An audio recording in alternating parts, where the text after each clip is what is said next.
Matrix A के संगत determinant of ए का मान हो गया -2। मैट्रिक्स और डिटर्मिनेंट में क्या अंतर होता है?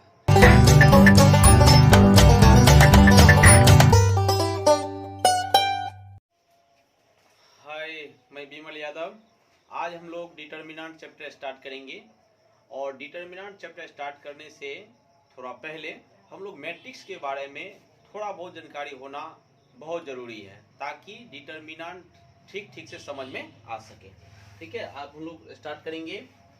सबसे पहले डिटर्मिनेंट में एक टॉपिक होगा कि मैट्रिक्स किसे कहते हैं, सारणिक।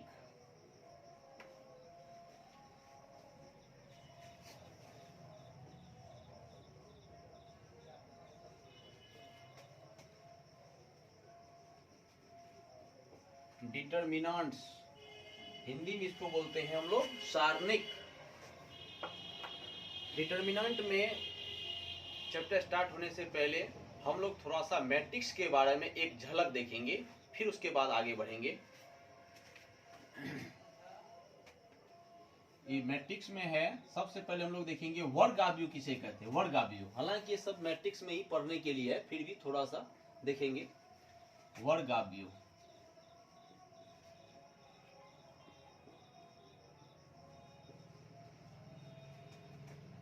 स्क्वायर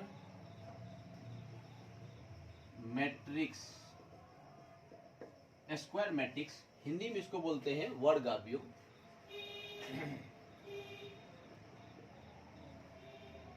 लेट माना ए बराबर, जैसे यहाँ पर 1 2 3 4, ये एक मैट्रिक्स है, ये एक मैट्रिक्स है। इस मैट्रिक्स में इसको हम लोग बोलते हैं पहला रो, जिसको सूचित करते हैं R1 से। इसको बोलते हैं दूसरा रो, सूचित करते हैं R2 से। इसको बोलते हैं पहला कॉलम, जिसको सूचित करते हैं C1 से। इसको बोलते हैं दूसरा कॉलम, जिसको सूचित करते हैं C2 से।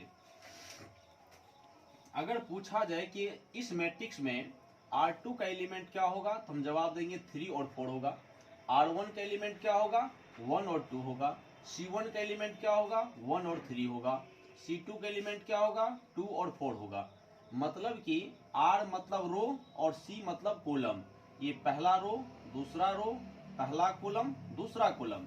इस मैट्रिक्स में 2 रो और 2 कॉलम है, तो हम कहेंगे मैट्रिक्स, ये मैट्रिक्स 2 by 2 ऑर्डर का मैट्रिक्स है। मतलब इस मैट्रिक्स में जो स्टार्टिंग में लिखा गया है ये रो की संख्या को इंडिकेट करता है, और जो बाद में लिखा गया ये कॉलम की संख्या को इंडिकेट करता है। मतलब इस मैट्रिक्स में 2 रो है और 2 कॉलम है, तो इस मैट्रिक्स में रो और कॉलम की संख्या बराबर है, तो इस मैट्रिक्स को हम लोग बोलते हैं वर्गाव्यू। रो की संख्या को सूचित करते हैं m से और कॉलम की संख्या को सूचित करते हैं n से। तो हम लोग यहाँ पर देख रहे हैं कि m बराबर n हो रहा है, तो इसको हम लोग बोलेंगे वर्गाव्यू। वर्गाव्यू का डिफिनेशन है, जिस मैट्रिक्स में रो और कॉलम की संख्या बराबर हो उस मैट्रिक्स को वर्गाव्यू कहते हैं। इस मैट्रिक्स में रो और कॉलम की संख्या बराबर है, तो इसको हम लोग बोलेंगे वर्गाव्यू बोलेंगे। ठीक है, एक और एग्जांपल हम लोग देखेंगे। एग्जांपल हम लोग देखेंगे सेकेंड। जैसे यहाँ पर देखेंगे b बराबर, यहाँ पर लिख देते हैं कि 8 7 6 5 4 3 1 2 0 ले लेते हैं, 1 2 0 ले लेते हैं। हालांकि इस मैट्रिक्स में जो मन फुरता है वही एलिमेंट हम ले सकते हैं, इससे कोई फर्क नहीं पड़ता है। अब इस मैट्रिक्स में हम लोग देखेंगे कि कितना रो है और कितना कॉलम है, तो थोड़ा ध्यान देना है। इस मैट्रिक्स में पहला रो है, ये पहला रो है, तो R1 इसको बोलेंगे दूसरा रो, तो R2 ये हो गया तीसरा रो R3।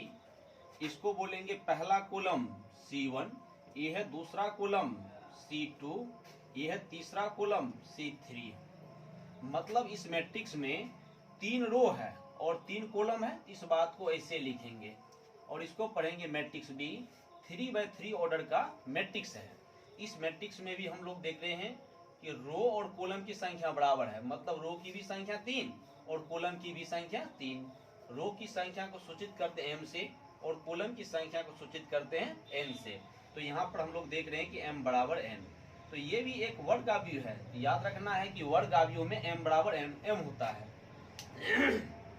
मतलब कि वर्ग आव्यूह में रो और कॉलम की संख्या बराबर होती है। अगर रो और कॉलम की संख्या बराबर है तो इसको हम लोग बोलेंगे वर्ग आव्यूह। वर्ग आव्यूह के एक बार डिफिनेशन फिर से हम लोग देखेंगे। जिस मैट्रिक्स में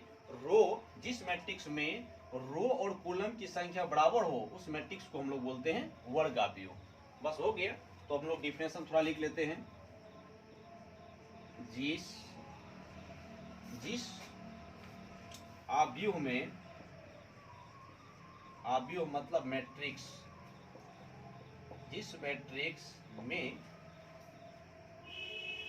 रो मतलब पंक्ति, रो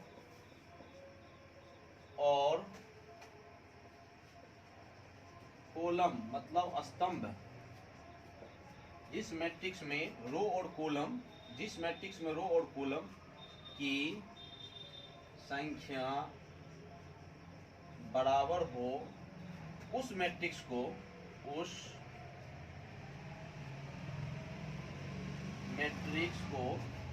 वर्ग आव्यूह कहते हैं। वर्ग आव्यूह, वर्ग आव्यूह मतलब स्क्वायर मैट्रिक्स।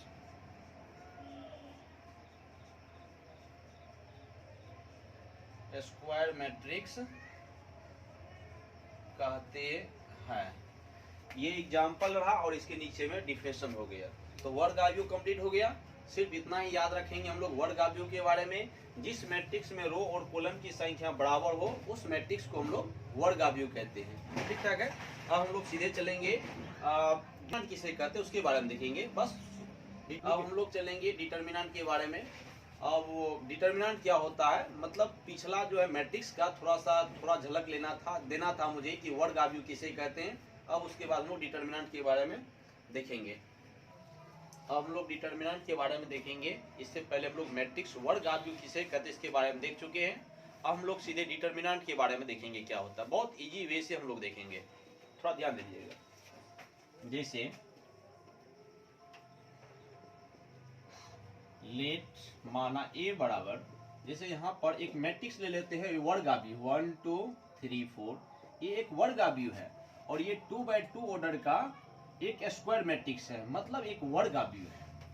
अब मैट्रिक्स ए के संगत डिटर्मिनेंट ऑफ ए ऐसे लिखा जाता है, ऐसे लिखा जाता है। इसको हम लोग दूसरे भी ढंग से देखेंगे लेकिन कुछ देर के बाद। तो मैट्रिक्स ए के संगत डिटर्मिनेंट ऑफ ए ऐसे लिखा जाता है। इसको हम लोग ऐसे करेंगे, ये होगा 1 2 3 ये 4।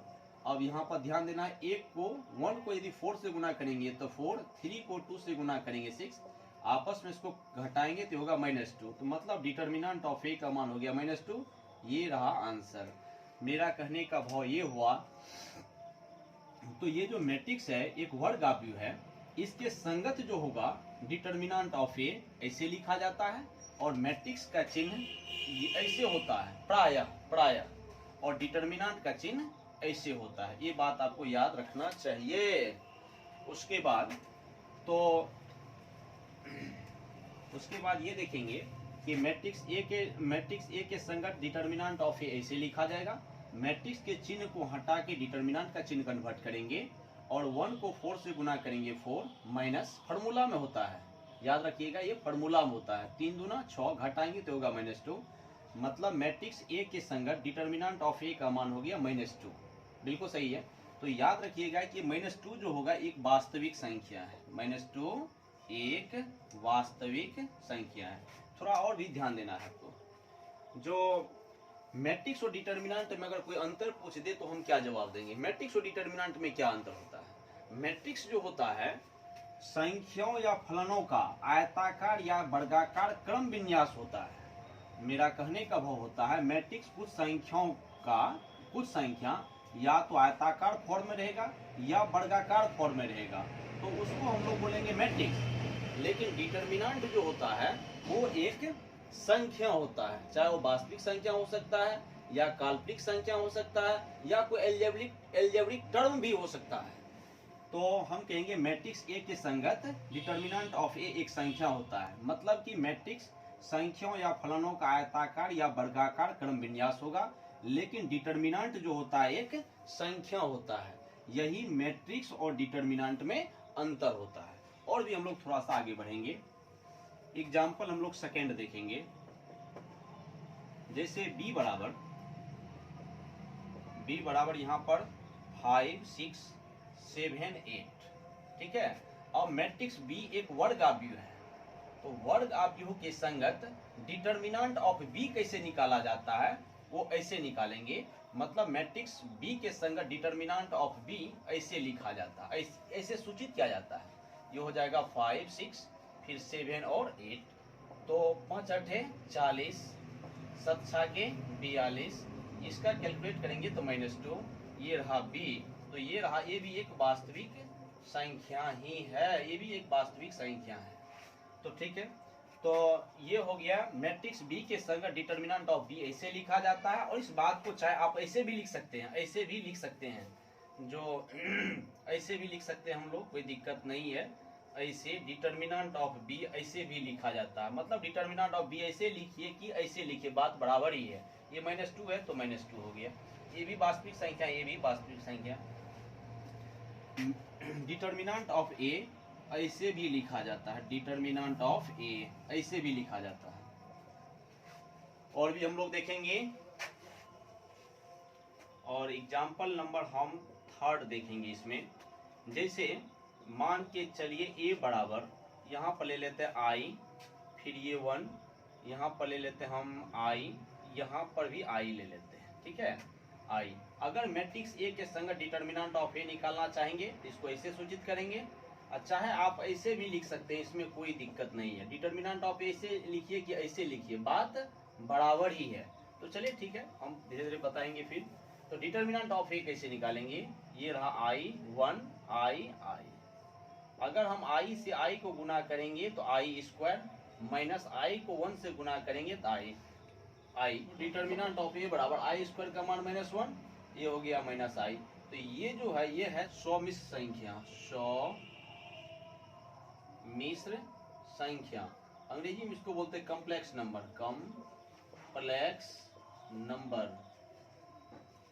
Complex number.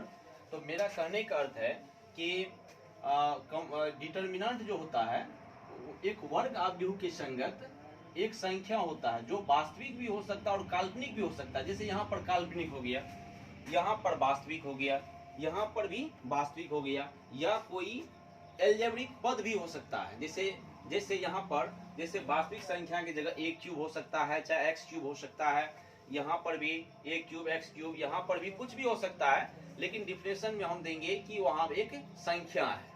तो हम लोग आगे देखेंगे कि वर्ग आव्यूह किसे क्या कहते हैं, डिटर्मिनेंट किसे कहते हैं, उसका थोड़ा डिफिनेशन को हम लोग आगे बढ़ेंगे। तो थोड़ा ध्यान रखना है कि डिफिनेशन के में डिटर्मिनेंट की डिफिनेशन सारणिक, एक वर्ग आव्यूह के संगत, डिटर्मिनेंट एक वर्ग आव्यूह के संगत एक संख्या होता है। एक लाइन का डिफिनेशन, एक डिटर्मिनेंट किसी वर्ग आव्यूह के संगत एक संख्या होता है, जिसे डिटर्मिनेंट A का, जिसे वर्ग आव्यूह A का डिटर्मिनेंट कहते हैं। तो हम लोग डिफिनेशन लिखेंगे, पूरा कंप्लीट हो जाएगा। डिटर्मिनेंट्स मतलब सारणिक, डिटर्मिनेंट्स प्रत्येक वर्ग आव्यूह मतलब स्क्वायर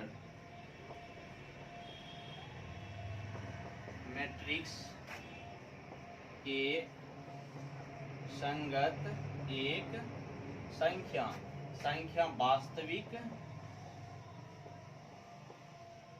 या सौमिश्र। डिटर्मिनेंट प्रत्येक वर्ग आव्यूह के संगत एक संख्या होता है। डिटर्मिनेंट जो होता है प्रत्येक वर्ग आव्यूह के संगत एक संख्या होता है। ये संख्या वास्तविक भी हो सकता है या काल्पनिक भी हो सकता है। जैसे यहाँ पर वास्तविक है, इससे हम 3 नंबर के एग्जाम्पल में हम लोग देखे थे कि डिटर्मिनेंट एक सौमिश्र संख्या हो गया था, मतलब कॉम्प्लेक्स नंबर हो गया था। तो हो गया, डिटर्मिनेंट का डिफिनेशन कंप्लीट हो गया। थोड़ा बहुत और पॉइंट है वो भी हम देखेंगे। वर्ग आव्यूह ए संगत, वर्ग आव्यूह ए के संगत, डिटर्मिनांट वर्ग आव्यूह ए के संगत, डिटर्मिनांट को वर्ग आव्यूह ए के संगत डिटर्मिनांट को, डिटर्मिनांट ऑफ ए या वर्ग आव्यूह ए के संगत डिटर्मिनांट को, डिटर्मिनांट ऑफ ए या डिटर्मिनांट ऑफ ए से सूचित किया जाता है। डिटर्मिनांट को कभी कभी डेल्टा से भी सूचित किया जाता है। डिटर्मिनांट को शॉर्ट में हम लोग ऐसे लिखते हैं, डिटर्मिनांट को कभी कभी डेल्टा, इसको हम लोग डेल्टा पढ़ते हैं, मतलब त्रिभुज के टाइप से होता है, लेकिन इसका एक साइड जो होता है, एक भुजा थोड़ा मोटा होता है।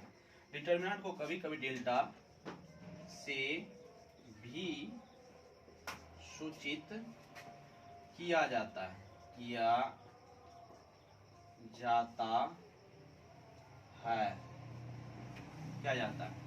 तो ये रहा डिटर्मिनेंट का पहला चैप्टर का थ्योरी। अब हम लोग चलेंगे डिटर्मिनेंट की एक्सरसाइज की ओर। तो यहाँ तक है पहला चैप्टर थ्योरी, उसके बाद हम लोग सीधे चलेंगे एक्सरसाइज 4.1 की ओर। बहुत इजी वे है, कोई भारी भरकम नहीं है।